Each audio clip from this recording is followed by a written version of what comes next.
Good day. Today, we are going to talk about natural law theory. Here are the members: ELWIN Palacio, JOSELITO Castro, Prisilla AMIEL Sarto, Lawrence LALIKAN, and Rodolfo PEREZ.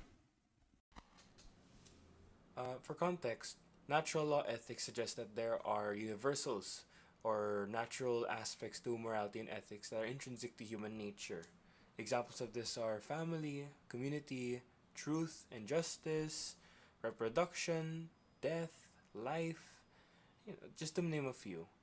Now, the reason why this is important is because this is used as more or less a basis for most, if not all, moral systems. Some moral systems may deal with these things differently.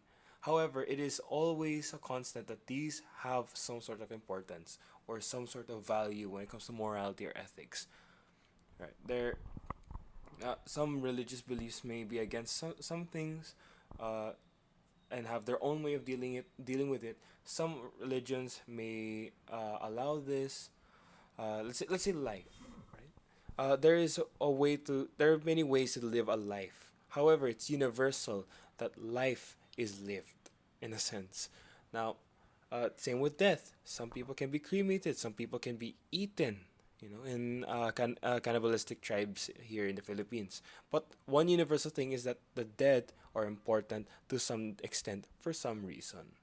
Now, this is the premise of natural law ethics, and this is why it's important because this is prevalent in almost every single system: social, moral, ethical, uh, legal. So, yeah. Greetings, I am Prisilla Sarto and I'm here to discuss the second question for our group. So, faith plays a significant role in our life as students and in the Philippine society. Being born in a Roman Catholic household, as most of us do, my faith provides me with a strong moral compass and a sense of purpose. And it shapes my decisions, influences my relationships, and guides me through challenges. In my academic pursuits, faith instills in me a sense of diligence and responsibility. I believe that my studies are not just for personal gain, but also for the betterment of society and to fulfill my purpose in God's bigger plan for me. So, this perspective motivates me to strive for excellence and to use my education to contribute positively to my community. And through prayer, reflection, and reliance on my faith and the Christian Catholic community in the Philippines, I find comfort during times of stress, anxiety, or uncertainty. So, as we all know, the Philippines is predominantly a Catholic country, and the values and teachings of the church are deeply ingrained in our culture. Faith fosters a sense of community and solidarity among Filipinos and serves as this unifying force, bringing people together in times of joy as well as sorrow, and inspires these acts of charity and compassion towards each other. So, in Philippine society, faith influences various aspects, as I said, like politics, social injustice, and family life. Many Filipinos turn to their faith for guidance in making decisions, whether it's electing leaders or advocating for human rights.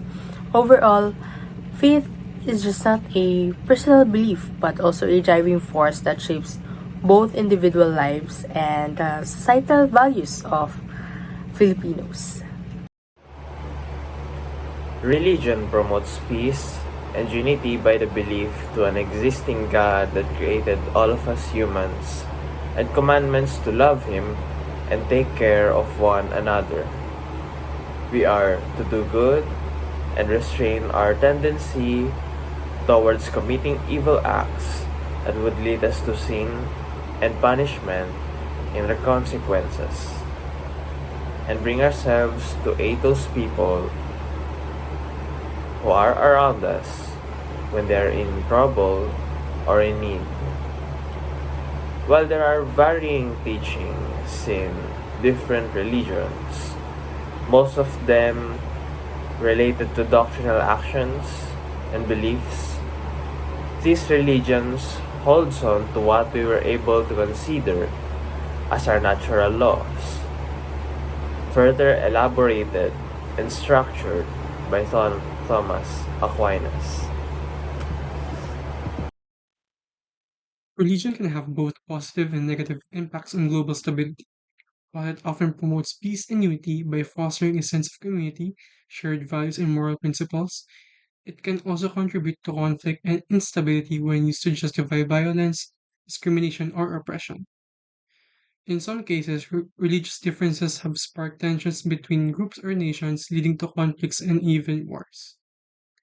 Extremist interpretations of religious texts or ideologies can fuel radicalization and terrorism, posing significant threats to global stability.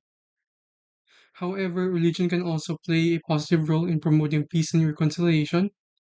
Many religious leaders and organizations advocate for dialogue, tolerance, and cooperation among different faiths, working towards mutual understanding and peaceful coexistence. Overall, the impact of religion on global stability depends on how it is interpreted and practiced by individuals, communities, and nations. When used to promote compassion, justice, and respect for human dignity, religion can contribute to a more stable and harmonious world. Conversely, when it is misused or manipulated for political or ideological purposes, it can exacerbate divisions and conflict, undermining global stability.